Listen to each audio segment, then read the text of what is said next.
listening to the Live, Live, Play podcast. Hey guys, welcome to the Live, Live, Play podcast. I'm your host, Stephen Kinsella, and today I have owner of Off-Grid Recovery and Wellness, a new company in Bray, and and his name is Dean Smith. Dean, welcome to the show.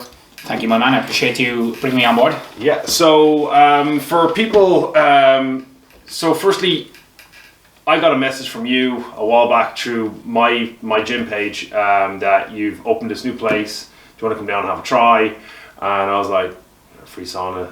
Why not? I'm always up for that. $3.99. Yeah. I'm all over it. So I went down, had a look, was completely blown away by what you were offering, because I've seen recovery kind of centers kind of pop up over the last kind of year or two.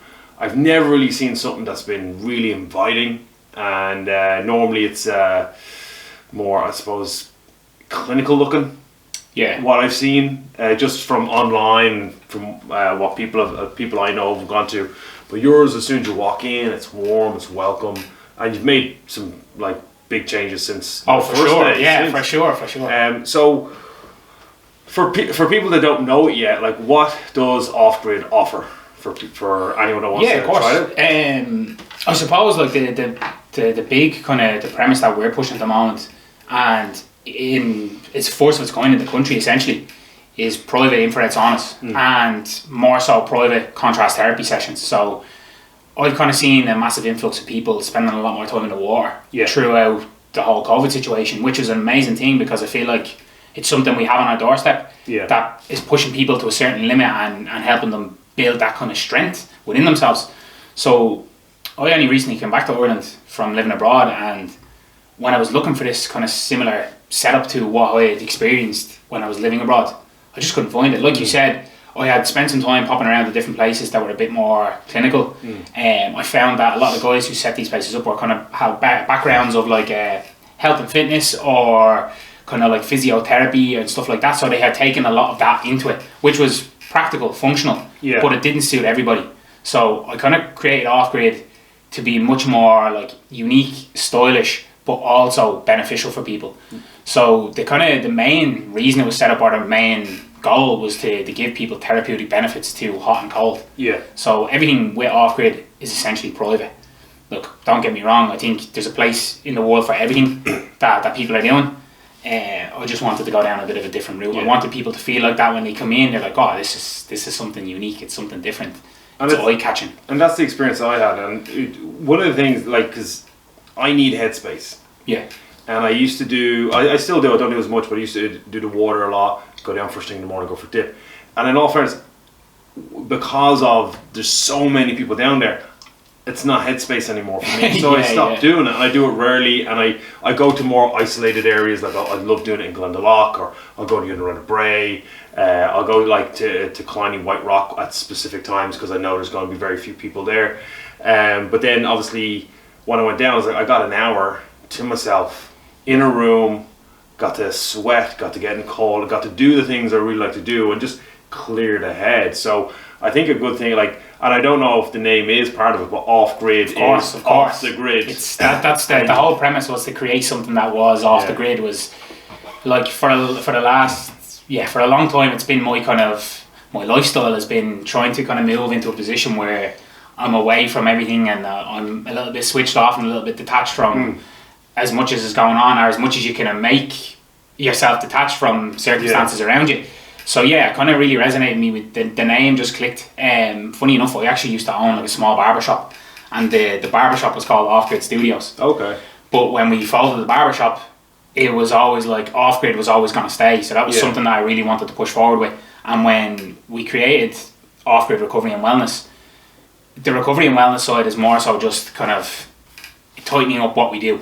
Like it's essentially like a little indicator for people. This is what we do here. But Off-Grid is the name. Off-Grid is the brand essentially. You know? And I think a lot of people do resonate with that, because like that, you're seeing more and more regularly people are starting to go against the status quo. They're starting to move in a different direction in their life. They're stopping to think that, oh shit, like I don't want to be part of the master plan. I don't want to do the 9 to 5, or I don't want to do what everybody else is doing. I want to go in a little bit of a different direction. So I think that really was why we kind of kept the name and why it really resonates with a lot of people. And I think COVID helped that a lot for a lot of people being working from home and realising, hey, I don't want to commute. Like I had friends that were commuting an hour and a half every day to work, and an hour and a half, so it's 3 hours in a car. They're getting to see their kids more, all that stuff. But again, obviously, like everyone's on social media. It was and a stat just came out today. It was on the radio. Is that most people check their phones over 50 times a day, and because on the Spartan podcast, I heard I just seen a clip of it today as well. Is that students in college in America, they did a study where most students can only focus for up to 4 minutes without thinking about something else because they have them all switched up. It's like 4 minutes of focus before they start, like they hear a notification, and once that bell or ring goes off, dopamine, their brain is so addicted to it. So getting away from it is, I think, essential. And a lot of people they need, I think everyone needs personal time. For sure. I think if you can't spend time with yourself, you need to figure out. Well, do you know what? If you can't spend time with yourself, you need to start spending time with yourself because there's a reason behind it, and you'll come to find what that reasoning is when you do start to feel comfortable being alone. Because at the start, it can be tough for a lot of people, and that's some people don't really operate well in that circumstance. But finding peace with being alone is one of the most powerful things you can do. Oh yeah. Because like that, you can get into a zone where there's nothing interrupts you. You're almost like a flow state. Nothing can get in the way of what you're doing. There's no distractions. There's no issues, and you're finding peace with what you're doing alone. Yeah. Like something I actually only talked to a guy about this a couple of days ago. We were chatting about trying to get out of what your standard day is or your standard routine, and just doing unique things that you don't normally do or that put you in a bit of a strange situation. And one of them that I'd kind of suggested to him was go out for something to eat alone in a restaurant and don't take out your phone. Go out, order a beer, order a glass of wine, whatever, order what you're going to have, and sit in a restaurant alone. And the only discomfort you'll see is from people who are together when they're looking at you and they almost feel sad, like, oh, this guy's alone. It's like, I'm choosing to be alone and I'm enjoying the fact that I'm here just eating a meal. I don't have to speak to anybody, but I still get somebody to serve me food. Yeah. It's a very empowering experience. But again, stay away from the phone. Stay away from something that's going to connect you back to being essentially in a group or in constant contact with people. WhatsApp's going, Instagram's going, Facebook's going. So if you can do that, it's a very empowering experience. Well, that was so, and I remember when they brought in the smoking ban, and like most of my mates would smoke, and they'd go out, and I'd be sitting there, I'd be like, literally pretending to text. Yeah, because I didn't have social media. Safety net. I'm that old. But no, that was something we did. Like when I was actually in Australia, it was something I did quite regularly because of the work I was doing. My hours were all erratic, so I go to the cinema on your own. Because they go, weird, I'll go to cinema. No, go for food on your own. I would more than I'd bring a book, but like wouldn't have social media. You had a phone to make phone calls. So you're sitting there pretending to text when you're waiting on your own. 2006 time.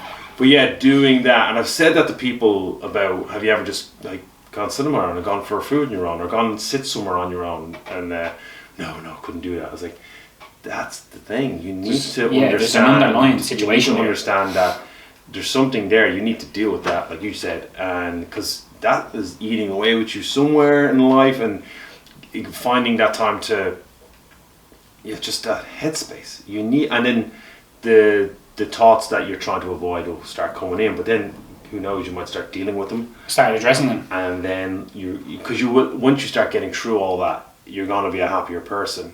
And I think that's a big thing for people. And I know it's completely gone off topic of what off-grid is, but that's such is life. And like that, essentially it's the same thing. Like what we're doing is providing people with a space to be alone, and as well as that is to not just be alone with yourself, but to test your physical and mental capabilities and limits, because the sessions we're essentially we've obviously got we've got a range of different products at Off-Grid and services. The foundation block of Off-Grid was private sauna and ice bath use. So when you're in your suite on your own, you get a kit back. The sessions are prolonged, so they range from about 45 up to 1 hour long. Yeah. And the beauty of infrared is it takes away the discomfort that a lot of people find in a traditional sauna, like a Finnish sauna. Well, yeah, I found that because when you said like it's my first time, like it's an hour. I'm like, what are you talking about? 10 minutes, I'm done. He goes, no, and you won't start sweating until about 20. I was like, but then like it was just like my first one. I remember coming out going, my God, I just feel amazing. It's a very indescribable experience, and the reason why the two pair together so well is when you're spending so long in an infrared sauna or any prolonged amount of time in the sauna, like you won't really feel the onset of sweat like you're saying to about 20-25 minutes. Your core temperature is rising, the dilation of your blood is a lot thinner because of the heat. Yeah. So it's moving around the body a lot faster. When you go from that experience of 45 minutes in deep heat to an ice, like the essential ice bath is 4 degrees. So you're sitting at around 70 degrees for 45 minutes. The dilation of the blood is moving around the body, everything's relaxed and flowing, inflammation's going down, and then you jump into an ice bath that's set at 4 degrees. It's almost like car crash moment. Yeah. It's kind of stingy. Yeah, of course. The nerve endings are firing. All the dilated blood is flowing back to the internal organs. So it's such a unique and intense experience. Yeah. But from that point, the adrenaline levels are going up, norepinephrine's going up. The chemical balance in the body is changing, which is an amazing thing also. So we have the ability to do this as humans. And it's also bringing on a hormetic stressor. It's also bringing on a controlled environment for stress. So what I find a lot is, and it's a great thing, people go in, say if they do a double session with a friend or if they do a session on their own, they do the 45 minutes in the sauna, they find it deeply relaxing, they really enjoy it. They say, right, I'm going to get out, I'm going to get into the ice bath. I always say to them, look, do whatever feels comfortable. I never try to set a timer or an expectation for them. And when they get in, the first time around, they say, no, like I have to get out because the body is screaming, what are you doing? Why are we here? So it's that little voice in the back of your head that kind of steers you in the direction of saying, nah, look, just chill out, like you'll be fine, give it 20-30 seconds. Yeah. And if you can do that, then you can branch off and you can add on to it. But for some people who get out, and then when they're like, okay, they stand outside for a minute or two and they take a breath and they're like, I need to get back in here. It's almost a defeat. They feel defeated if they don't go back and beat that first initial record, which is an amazing thing because it's a very uncomfortable situation. It is. And it's driving people back instantly. So people are putting themselves in an uncomfortable situation, not liking it, they're getting out, but then automatically they get back in because they feel like, if I don't do this, I'm letting myself down. Yeah. And something inside them is pushing them to do it, which is great because if you can kind of branch off on that and you can take that mentality in going forward in your life, things start to change. Look, we're not all going to like the situations we're in, but if you push on and you just keep moving forward, things change. You accept them, you adapt to them, you overcome them. And like the cold water thing, and I know, like I've seen the book there. You've done the Wim Hof stuff, and I've looked into all that. I've read the book, and I've practiced them for quite some time, and I've kind of moved off from that. But that whole thing of when you get in there and then surrendering and controlling your breathing and then relaxing, allowing just your body to completely relax in that cold. You don't think about anything. No. Because you are so just focused on the moment. And that is something that, firstly, like if you get it, winning it. So it doesn't have to be, like people think, oh, I do 10 minutes. It's like, no, if it's your first time, do a minute, maybe 9 seconds. Even for me, whatever the body tells you, whatever your body, your physical limits are telling you. Some days I can be in there for 7 minutes, 8 minutes. Some days I'm in there for 2 minutes. Yeah. It's more so just about embracing it, getting in and doing the work. Yeah. But I think what you're saying there has a very valid point to something you spoke about a couple of minutes ago. About when you're in there, you're only thinking about one thing. You're thinking, shit, this is cold. but essentially, it's silence. It's silence of the mind. It's like it's a immersive meditation experience. And I think if a lot of people took that, a lot of US students took that mentality, or they started to use cold water or use something that was a hormetic stressor, they'd find that the attention span would go up. Like that 4 minute attention span would start to increase over time because you're practicing. It's like anything. The mind is a muscle. If you practice them, if you exercise the muscle, it grows, it becomes stronger. So I definitely think alternate forms of therapy that are starting to kind of come out and be exposed at the moment are hugely beneficial without the need for medication or without the need for, like, a lot of US students or a lot of students in general. Yeah. I've seen a lot of people like that talk about Adderall and they think this is an amazing thing. I'd love to get my hands on some of that and try some. Why? You don't need it. This is something that was created in a controlled lab environment to bring up attention span for people with ADHD. But yet it's binged in schools in the US because the structure over there as a whole, that's a podcast in itself. But no, it is. I think if people start to really kind of adapt themselves and try new things, they'll find something that works for them, you know. I 100% agree, and it's on the same lines of, like, I suppose with meditation, people think, oh, you need to do an hour, or you need to do this like crazy 40 minutes, and you have to be in this zone. I was like, no, you need to breathe for 4 minutes, and then when you get really comfortable with breathing for 4 minutes, you add a minute, and then you might do something like just breathe in slowly, and whatever. This whole thing of clearing your mind is like, no, the whole point of meditation is shit comes in and it goes right out. You don't dwell on it. Yeah, you don't acknowledge it. You just accept it and move on. And if you start acknowledging it, or dwelling on it, you focus back on your breathing to get rid of it again. And a lot of things that we do in daily life we hold on to them because of the emotional attachment to them. But in the realistic terms, and in all honesty, they're not that important.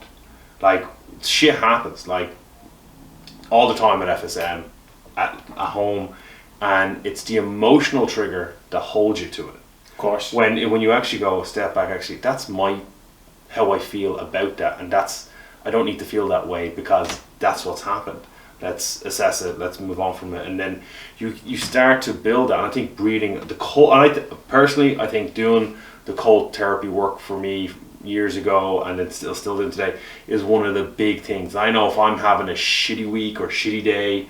I know that either getting into water, booking an appointment, or having a cold shower, it's a reset. Yeah, of course, invigorating, energetic. And then you just kind of go, right, if I'm willing to do that, and I'm willing to get through that, and then relax, and your brain I find I get a lot clear-headed, and I'm able to go about it again. And I think that's huge for people. I think people and what you're offering and what you're doing for people is huge, and just in general, we need, as a species, we need an awful lot more of this and less of this. Yeah, I do love this, and I go, yeah, well, look, you know what? And I think there is a place for social media on the phone, and like for me, the big thing that I found initially when I started Off-Grid and when I started to work on the social side of things as well was I realised how quickly I was being played by social media as opposed to utilising it. So I was spending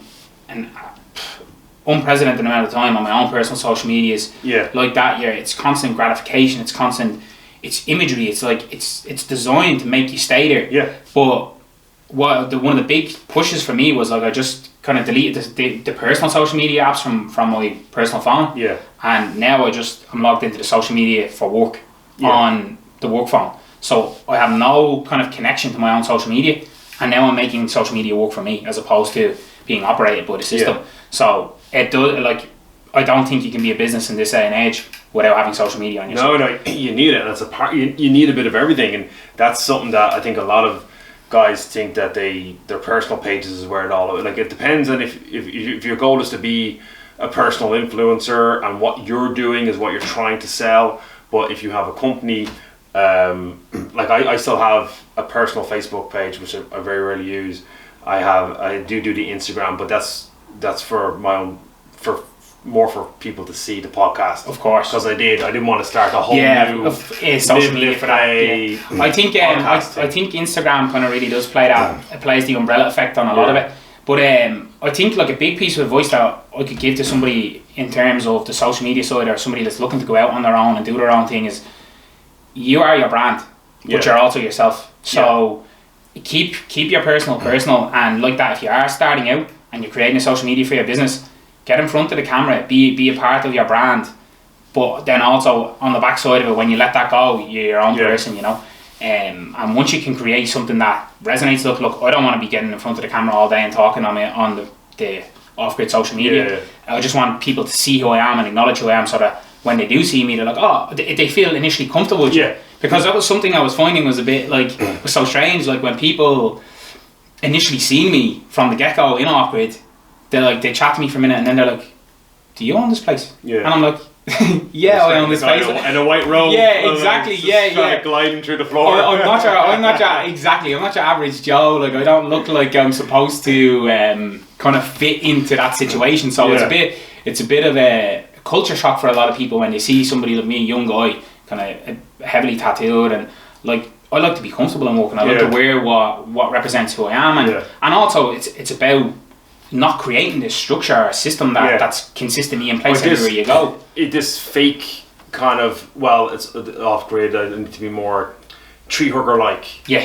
And I need to be, hey guys, what? It's like, hey, how's it going? And I think that's a big, because you're building a brand, but you're building a brand off your character. Exactly. Which, if you're not trying to be you, then I think you're losing already. And then who the hell are you trying to be? Because you're acting into a role. People see fake all the time. Like, when you look at social media, look at different coaches and look at different businesses, and you know the person that's behind it, and you're like, but that's not who that person is. That person's actually a really, really cool person if they just put themselves, their character into the business. Now, if you want a complete separation, and that's fine, but I think part of it is like this. Part of it is community. If you want to build a community, exactly. And that's what I want with Off Grid. Like, I think, it's going to be an exciting few years for the brand, because we're in an unprecedented position at the moment. Like, the space that we have is absolutely stunning. I'm not gonna lie. When you said come down, you told me where it was. I was like, it's upstairs. It's a small thing. It'll be a room. It'll be this. And then when I walked in and you walked through, and I was like, okay, now I see what you mean. It's huge. The place is huge. It's well neat. I definitely underestimated the size of the building, because I know that area, I know that building, I know kind of what was in there before. It's not big, it's not huge. I just thought it was a studio, and you converted a studio into a few small rooms. I thought it was something the size of where we showed you upstairs. Just that. But there's that, and then there's the rest of it. Exactly. Which is brilliant. So I think there's that wow factor, and that's actually one thing that I've always tried to do here. And it was taught to me ages ago, is that you're always looking for that when someone walks into your building. It's wow. Yeah. First thing, walk into the bathrooms. Wow, they're clean. There's loads of toilet roll there. The hand soap's full. It's a nice smell. Yeah. You know, it's attacking people at all angles. And because you never, I always, when I look around, I always look at everything, because as a business owner, it's just one of the things I check, is the bathroom clean and tidy, because it's a pet peeve to walk in and see stuff like that. But it's that wow factor, and when you walk into that room and you see the sauna, you're like, wow, there's a wow factor to it, and that's a big. I think it's a big thing, because it's slightly underestimated, but then it's nailed exactly as well, for sure. And I think like you were saying there, when people do come into Off Grid, it's such an amazing experience to feed off of people, because they get this real kind of outburst of energy. Initially they're in a small little hallway, and the beauty of Off Grid is it's nestled on a single door frame on the Bray Main Street. It looks like absolutely nothing. You come up a large set of stairs, you're in the reception area, it still looks like nothing. When you branch off, and if you're going in for a contrast therapy session, once that door opens, you've got a beautiful mezzanine spiral staircase, you've got a huge, up to the third story, and then obviously you go into the sauna rooms, and that was something I really wanted to focus on, to create something that was very unique in its look, in its image, and I think we really nailed that. Big time. Even the guy who, the company that we got the ice baths from, they don't come like that. They don't. They come cord and shell, nothing else. Pipe work coming out the back, everything. And when we originally put them there, I was like, they have to be boxed in. That has to look like this. And he actually he was installing one somewhere up the north for a private client, and he was like, I'm going to be up the north for a day. I'll spin down and see how you're getting on. I said, yeah, absolutely, no problem. He came down and he was like, I can't believe you've made my product look better than I've made my product. He's like, I have to go home and get this installed in my house. I have to get this boxed in, because this just takes this thing to a different level. But it does, because it's super neat. It's super neat, and it just looks like that's, in all fairness, it looks like that's the way you bought it. Exactly. And that's what I kind of hoped was to create an image that it didn't look altered, but it also looked like the finish to it was still part of the standard package, And yeah, do you know what? I just wanted to create something a bit different. I wanted, like you say, like there is a lot of these places popping up, and I do think they all have a place in the world. But I wanted something that was just a little bit more. I wanted to provide a better style of service, with a better product in a private environment, which is not really what's being done at the moment. And I think people are still body conscious and are always going to be body conscious, and I think people enjoy their privacy, and that's something that they should embrace, like we were chatting about earlier on. So having that optimal amount of space is a blessing, because it gives me the ability to do that. And on the back of that, it's helped me to create some amazing relationships already. We're only coming into our third month of business. We've already got a masseuse who's in-house with us. She's also a shiatsu practitioner, amazing woman, super friendly, incredible at her job, super passionate. But it's given me a space to allow her to grow her business. So she's part of our brand, but she's her own business. And she doesn't have huge overheads. She's not tied into any long-term leases. She's able to bring in new clients through my business. But it also helps my business because we work in sync with each other. We're able to do cross-promotion. And it gives me the ability to know, okay, in the future, when she does decide to go out on her own, I was able to help her. I was able to help her get a leg up so that, and give a reference, look, I was with this guy for 2-3 years and I've moved on, I've got my own place. And that was, for me, was the hardship of getting that property, you know. Although it's amazing to sit down in the middle of it now, and we were only chatting about this before the podcast, like, you're never happy. And it's a crazy thing, because like everybody that comes in is like, wow, you should be so proud of this achievement. And I'm like, I don't have time to be proud. I need to keep moving forward. Sometimes when you do step back and you kind of have a look and you're like, yeah, I've created something amazing. And it's only for a very, very, very small moment that you get that. But for somebody to come into your brand and be an amazing part of the culture there, it's great. So we've already got Catherine involved. And now we've just secured a physiotherapist who's local to Bray as well. Brilliant. So now the off-grid kind of calendar is about to evolve again. We've got physiotherapy, sports massage, deep tissue, cupping, dry needling. We've got we've got shiatsu, we've got traditional massage, we've got custom massage. We've got the saunas, contrast therapy, Normatec, and we're 3 months in the door. So it's the menu is expanding. We've also done a link up with Catalyst, so they're going to be supplying the coffee. So I kind of found out early on that if you create a great network of people who are like-minded and who want to push forward, everybody can win once you've got. And I think that's a big thing. The one thing that we were talking about is that you're never happy, and well, not that you're never happy, but you're always never satisfied. You're never satisfied. You're always looking for the next big thing, and I'm 100% the same. But you do, like you say, you do have to find that that little moment where you can go, that was good. But I think that's part of why it's going to be successful. Because you're always looking like, how can you improve? And you said, how can you network better? How can you provide a better service to the clientele coming in and build a community around it? And like, I don't know if I said this before, but originally did like the 4 pillars of FSM. Community was number 4. And the community is number 1 now. And I changed that and over lockdown. I realized I was like, I need the community, because the community, like strength training, yes, 100%. Everything else, like what we do here, but the community was key. And if you're not making the community the factor, unless it's an elite of an elite and you only work with elites, and it's a one-to-one kind of situation, then you kind of need to double down on community. And with yours, like what you're offering now, that people can go there and have pretty much a full day to themselves. Exactly, and even with a few people, because you have that. We do offer group sessions and stuff, but we do try to keep the group sessions to a minimum as well. Maxed out at 6 to 4 people.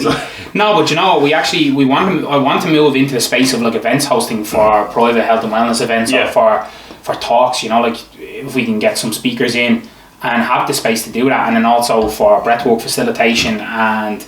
Just a place, if somebody wants something a bit unique or a bit different for team building for a business, like we're able to obviously bring in that kind of environment where people are already going to have their guard down. They're going to feel a lot more relaxed. They're going to be bringing on new experiences that they haven't already have. But then on the backside of that, I still want to keep it nice and personable, and also kind of customizable to like two people is a beautiful number. If you've got 2 people coming in, and now that we've got the physiotherapist, a lot of people are super busy nowadays, and they're moving a lot of pieces on the board throughout their lifestyle. So if you've got like a physiotherapist who also does sports massage, and you're saying to you like, okay, I really want to go do that, but you and your partner have something, or we this is our day, this is what we do on this day, having the ability to say, okay, you know what, I'm going to go do the deep tissue massage, I'm going to arrange for you to have like an aromatherapy massage or a relaxing back massage, and then we're going to finish off and we're both going to do a double contrast session where we get to relax, and at the end of it, it's even an invigorating experience for them to push each other while being in the ice bath and stuff. So it's creating like a repertoire of what we have. It's everything, you know, it's a full package. It's not just this is what we're providing and this is all we do. And I think that's going to be the kind of the track going forward. You know, I want to keep growing and keep building in off-grid. So the next few months I think are really going to be wild. I've got some big plans. I'm excited. I know a guy who does a lot of breeding work. Jody Kennedy's been on the show as well. So he's if he hasn't put him in touch with me. I'd like to chat to him. I'd like to chat to everybody. Because I know he's building a course out at the moment for breeding workshops and stuff like that. So he was on talking to him last week about that. So I'll say it to him when I see him next. But so with that, and I know like there's one other thing that you're doing, but with the growth. So what is is the goal multiple off grids? Or have you thought that far? Of course. No, look, the goal is to create at the moment. The goal is to create a space where we have that community involvement. We have multiple people under the one umbrella with the same ambition, the same goal, all helping each other to progress. So the goal at the moment is to build that ecosystem, to build a fully functioning machine that operates perfectly. And there's obviously going to be little slip-ups and mess-ups and stuff, but we have a fully functioning business. And like that was something that I wasn't really privy to prior to getting involved with this. I obviously had a small business prior to this, and that was nothing compared to what we're doing at the moment. But it's just building the proper support system for controlling the business and making sure things are done the correct way. But the goal in the future is to kind of move in a couple of different directions with off-grid. Like I'd love to put it out there and have like the big hairy audacious goal and buy like a plot of land in Wicklow somewhere attached to a river and create like a full retreat for people to come and go off grid, spend time away from society, where it's much more tailored towards, it's not a retreat where you go in and you're okay, you've got at 12 o'clock you're doing this and 1 o'clock you're doing, it's self-serving, you can do what you like, just kind of go around and do you know, and realistically the health and wellness space is only progressing. It's getting bigger. There's more money coming into it. So I think in the next 5 to 10 years, we're only going to see huge advancements in the technology that can be provided. So I've still got a lot of stuff in the pipeline that's going to be coming in the next year or two. But 10 years time, I still want to have that staple in Bray because I want that community. I think it's an asset to the community. It's something that people can go enjoy, feel invigorated by. It's deeply relaxing, it's super affordable, which is something that I wanted to make sure people could integrate into their lifestyle and make them feel better, you know, on a weekly or bi-weekly basis. But then obviously kind of branch out with the brand and move in as many directions as possible, you know. Off-grid I think that's why I named the social media off-grid space, because that's the space. Off-grid is me, it's the lifestyle, it's the brand, you know. So I think going forward, I would love to have that kind of retreat style in Wicklow. Now that's like 10 to 15 years down the line, but that's how far I'm seeing, you know. That's what I'm seeing, the brand has that much potential. But I think you need to have that kind of, even if it's just an idea in the back of the brain, because obviously your focus is the now and what's coming in the next 3-6-9 months. Like for us, it's the big goal is a youths only training centre.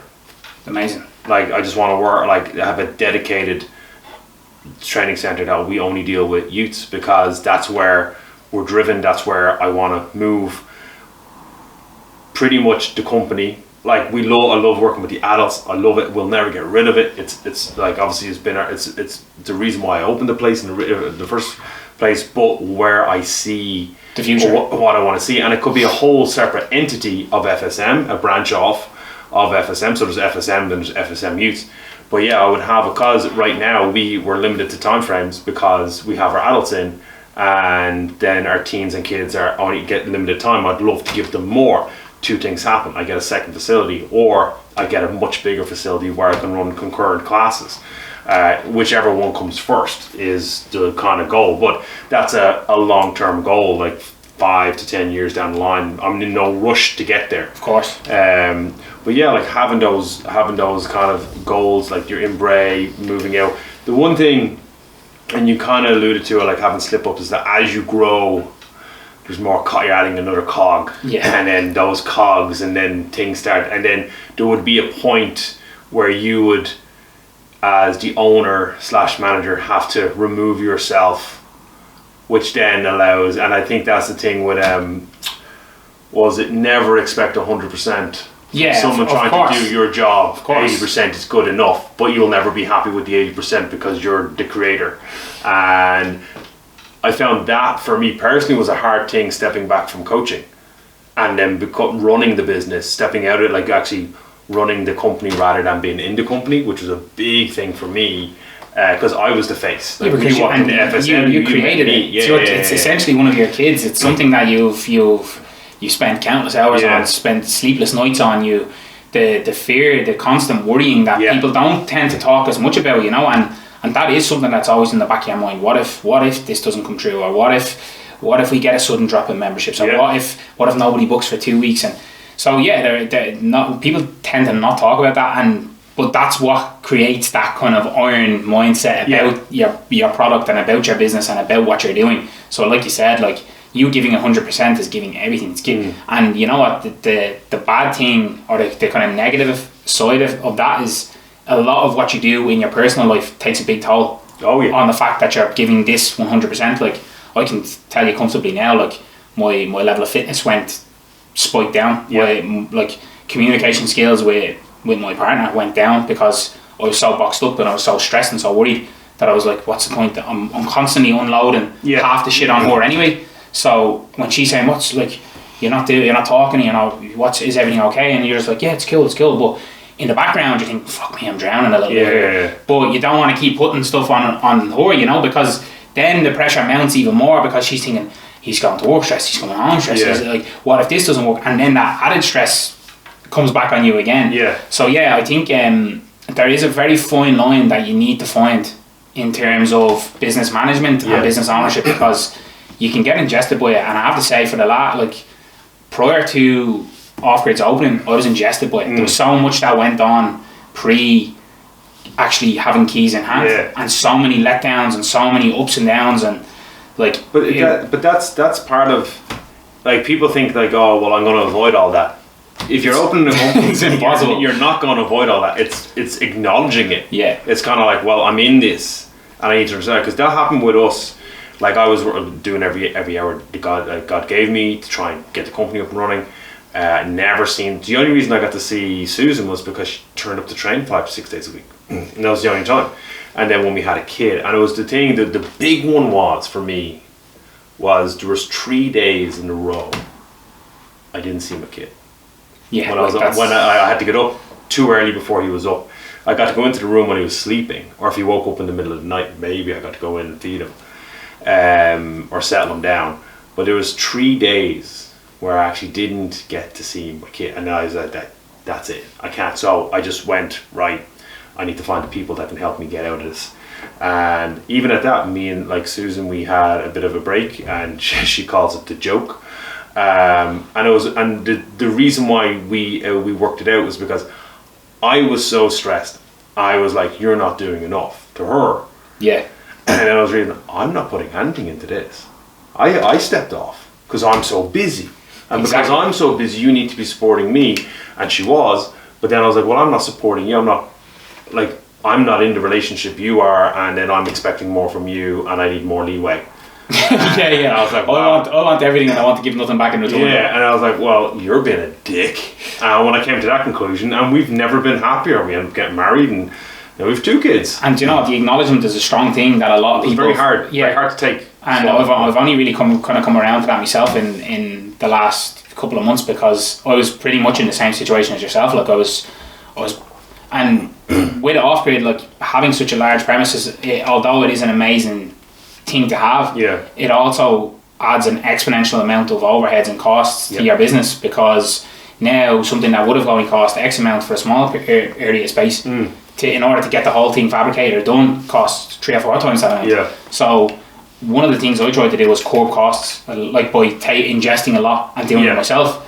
So there was days where I was working on the fabrication for 16 hours, 18 hours. I wasn't sleeping. I was coming home, I was like, have a couple hours sleep, have a shower, have something to eat, and go back and just do it all again the next day. Yeah. And so there was a very big period of time where I was so disconnected from everything, and then to try reconnect after I didn't get an opportunity to try reconnect because as soon as we opened, then I was thinking, shit, I got these massive overheads, I got to pay bills, I got to do this, I got to make sure that the marketing's on point, I got to generate money, I've got to make money now. I've done it, I've walked the walk, and now I've got to talk the talk, and everything else just kind of fell by the wayside. Like personal relationship with my partner, friendships, like all of those things just really took a big backseat. And now I'm only getting back into the position where I'm starting to acknowledge, like, fuck, like, you gotta pull the finger out here a little bit and start being much more aware when you're at home, and also stop taking things for granted, things that are just done because my partner's doing it, you know what I mean? And then I'm just like, yeah, it's done, like, what? But she still works full-time job, she's still doing her own thing on the side, she's still trying to live her life. So like that, you're taking, but you're giving nothing back to the relationship. So now I'm really working on that now at the moment, and things are moving in a much better direction. And like that, I've been blessed with somebody who has supported me through such a long period of time, and every vision I've had or every goal I've ever wanted to achieve, she's been there beside me. So it's only fair that I start to do the same, you know what I mean? Well, and I think that's a big lesson. And I think, like, for most people, you can only learn it by going through it. I don't if you're listening to this and you're about to, I'm going to open a business next month, and there's like, I'm going to avoid all that. You're not. Your shit's going to hit the fan. You're going to have those issues. You mightn't be in it as much because you might become a little bit more aware, but you're going to have to go through those things as a startup, as a business owner, if you're in a relationship, because everything takes a backseat to pretty much your baby, your pride and joy, essentially, until you get to a point where you can step off. And even, like, as you say, like, when you start stepping off, you're still there. Like, when you're out with your friends, you're still thinking about it. When you're at home watching a movie, stuff pops into your head. And I'm the worst. Like, something popped into my brain, I'm like, and even I'll give you an example. This is because Susan came home. I had a video on this guy I follow. I like his video. She goes, that would look really good if that was FSM at reception. And I was like, oh, I never thought of that. She goes, but you're not buying anything till after the end of March, April. You said you wouldn't. And I was like, yeah, I know, but you just put it in my head now. Now that's all I can think about. I've actually redesigned the reception in the last 2 seconds in my brain, and now I need to implement. I need to see get that done. She goes, you're a fucking idiot. If you told me you can't, you know what I'm like. But obviously I'm not going to do it because it's a big thing. But it was just, you like yourself, when you see something is like, okay. I can adapt that to off-grid. I can adapt that to mine and make it mine. And as you said, like, there's 101 things you could be doing that'll be better benefit. For sure. But that one thing takes precedence, you know? Yeah. But you know what, on the flip side of what you say there is, see about not buying anything until March or April. Yeah. Like, this is for the business. Yeah. Yeah. And do you find that, for me personally, I was quite superficial. I like to spend money on clothes, like all this kind of stuff for a long period of time, just like new phone, new laptop, watch, all of this kind of stuff. But then, like, by going through that really kind of hard phase of struggling with the business, getting the business to a standpoint where it needed to be, and then obviously all the other kind of attachments that come with that, you're expecting, okay, this is what the forecast it's gonna cost this much. Yeah. You may as well nearly double that, because it never costs what you think it's gonna cost. But on the flip side of that, one of the positives that's come out of it is I no longer have any necessity for any material thing that I used to want. Like you say now, I would never sit there and be looking at a new pair of shoes or a new motorbike. Yeah. I'm constantly just thinking, for the job, what can I get for off-grid? Like, so it's all about, now I'm looking at things that benefit the business and can make me money. So my mindset has switched to, okay, don't worry about me, like, or you've done enough of looking after you. Now it's time to start looking after you financially by putting the money back into your business. And eventually that will balance itself out, where the business is able to then start looking after you. Because, exactly. Like, and a lot of people I have this conversation quite regularly with people that don't own businesses. Is like the whole purpose. Well, one of the main reasons of opening a company is, yes, you want to provide a service, and I always believe that helping people is my goal. But also, I want to be in a position where I don't need to worry about paying the rent, or I don't need to worry about getting my kids something for school.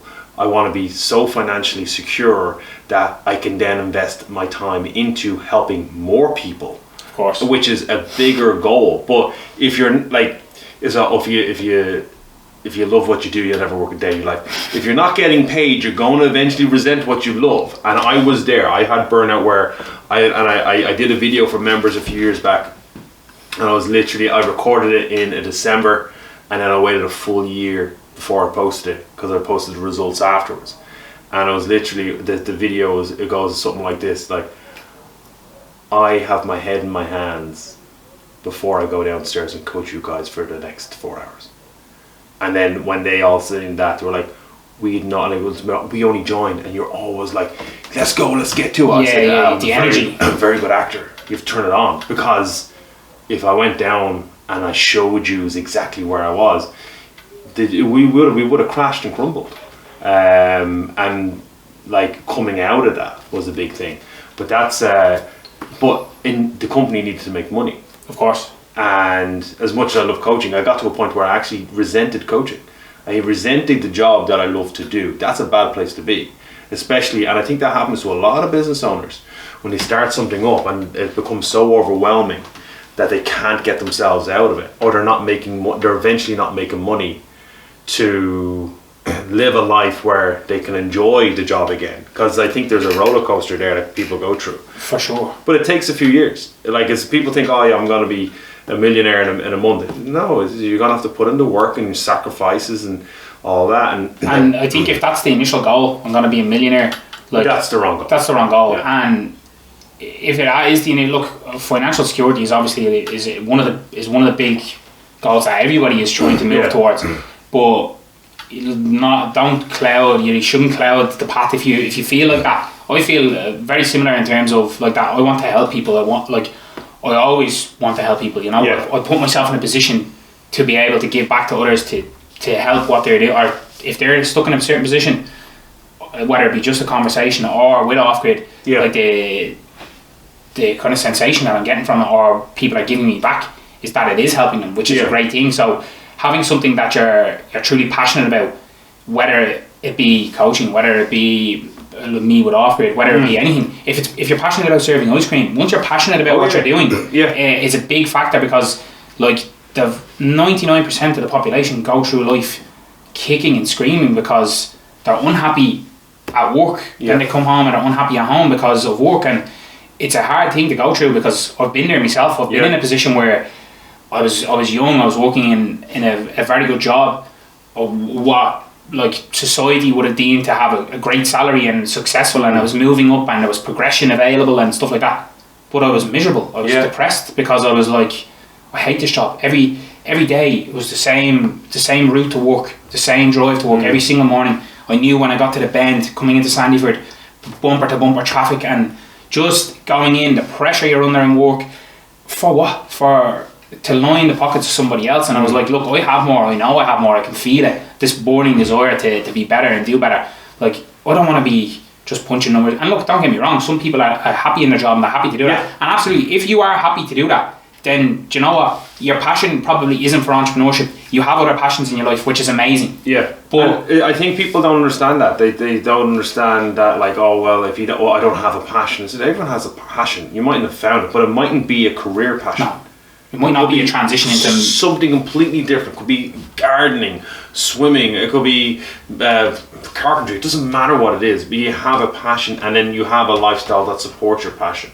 But yeah, a lot of people, like you said, I remember you told me that story the last time we were like, the job you had, you were doing really well. You were highly successful from the get-go. From the get-go, we were going with 6 months. You had a team. I was moving in a trajectory that was unprecedented in that business as well. Like I got to a position where I was kind of managing people who were like 35, 40 years of age. At the time I was like 23, chip on the shoulder and a big mouth, and that was what essentially had got me the job. Like I was moving because of how my mouth moved, and a lot of the time people play up on that, like, oh yeah, you can do it, and you start to believe it, you start to believe your own hype. But then it got to a point where the peak just started to crash, because I was like, this isn't sustainable. What I'm doing here, every day I come here, I'm tortured. I hate it. I hate who I'm becoming through it, because like that, I was going home and I was just projecting onto Shannon, onto my partner. Like, it was like, I've had this kind of day in work, and can you imagine, that's the initial conversation we're having. Like, when we see each other, one of the first things coming out of my mouth is just negativity. So that drips then into your relationship. She's thinking, Jesus Christ, every time this guy comes home, it's just the same story. So yeah, to get away from that was one of the best opportunities I ever had. And like that is, it's something on the flip side that I'm struggling with now, is that I was just able to cut ties with that and run. And that's been it's been a big factor in my life for a very long time. Like I've done a good bit of travelling abroad and stuff, and anytime shit hit the fan, I'm like, right, peace, I'm out, and I just go and live somewhere. Like I try integrate somewhere else. I've done Australia, I've done Canada, I've done all over Asia. So but now having this, I'm stuck to this. But now, like, there isn't anywhere I'd rather be. But it is also such a unique sensation for me, because now I know what it's like to have bought a house or to have a child without having those things, because essentially you can't move. You're immobile. You're not able to just cut ties and run. So, but the kind of positive note on that is that I don't want to cut ties and run. Although there is times where I'm like, Jesus Christ, I wish somebody would come in and just take this off my hands. 90% of the time I'm like, no, I love it. I love that, to be able to sit there and even I seen something the other day, and it was just like, something so beautiful as being able to get up in the morning and saying, I can do what I want. And that is like, if I want to go have a coffee and sit on the laptop and work at a coffee shop, it gives me that ability, which is something that I love, because I'm not great at being. That's what I found with that other role. I was stuck doing the same thing, the same structure, and I'm not a structured person. More freedom to it. Like in all fairness, I love, and it's one thing I've missed, is going, right, I'm going to spend the next 4 hours in a coffee shop doing my work, and I'm quite productive in a coffee shop. I don't know, I need noise in the background. I just get it. I get it. So Dean, we're gonna wrap it up. I've had you here for 54 minutes now. It's probably a good thing you do, because I'd be off for another 54 minutes. Man, so I will talk. I will talk. The only reason I said the last podcast we had to, because like he was literally waiting to go on another call. I was like, and I would have talked to that guy forever as well. But the last question I want to put you, and I've put it to anyone I've had actually on, like, to talk with in person, is what is your biggest fear? Because a lot of people say, what's your goal, what's your dream, and I like those things, but what is, and it could be about the business, it could be personal, and I've explained my one multiple times already, but I'll throw a kind of rough guide of it. What is my one is not being the dad I want to be to my kids, right? And I'm a dad, so that's different. Like if you like, in one of the other guys was failing at work because of his job. Yeah, of course. Just something like that. So what do you think would be something that you'd fear to happen? And it's pretty much because you're responsible for it. Yeah. What would be my biggest fear? Do you know, it's not even failure, because I failed. I've had business failures and stuff like that, which has given me those lessons. I'd say my biggest fear. It's a tough one. It's a very good one, because it's like, it's something that you don't really think like. And you know what? It's probably something that slips into your life every day, but you just don't. Yeah. I'd probably be. Jesus, no, you're gonna have to give me a minute now to think about this, because this is a. I should have gave you that question. You should have given me that question. Like, I would have had that hook, line, and sinker. We can edit this. No, we'll get it. Don't worry. Give me like 1 more minute just to go deep in my brain. What's my biggest fear? Do you know, my biggest fear is probably living up to the expectations that other people set for me, instead of living up to the expectations that I set for myself. Because people see you as a certain way. They see you as in they create an image of you based on what they perceive or what they think. And a lot of the time, I find that we as a civilization, we go off of what other people think of us or how other people perceive us, as opposed to how we perceive ourselves. We don't tend to act out our natural being because we're not that we're not comfortable with it, but we're oppressed by the scenarios that other people have for us. And a prime example is that is if you're in your group setting and you're the funny guy in the group, you act into that role. It's an expectation. It's an expectation.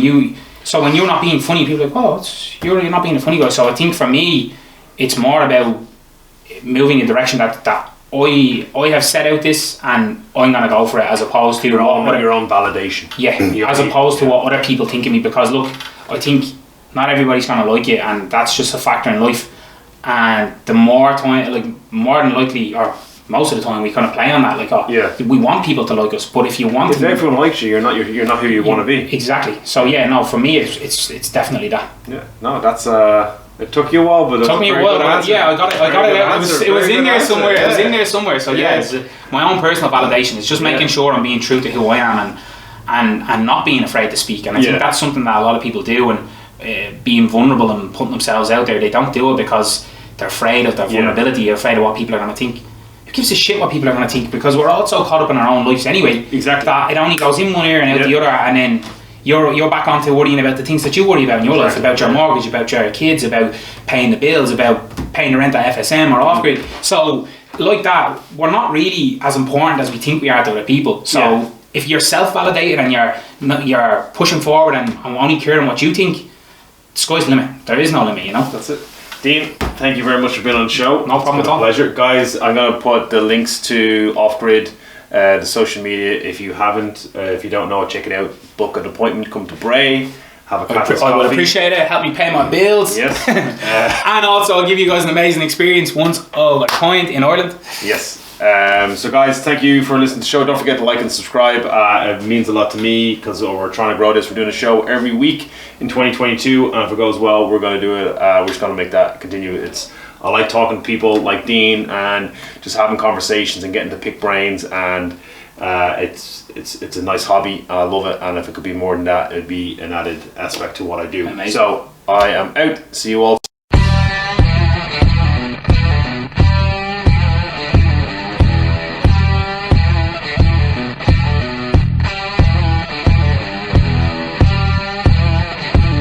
You're listening to the Live, Play podcast.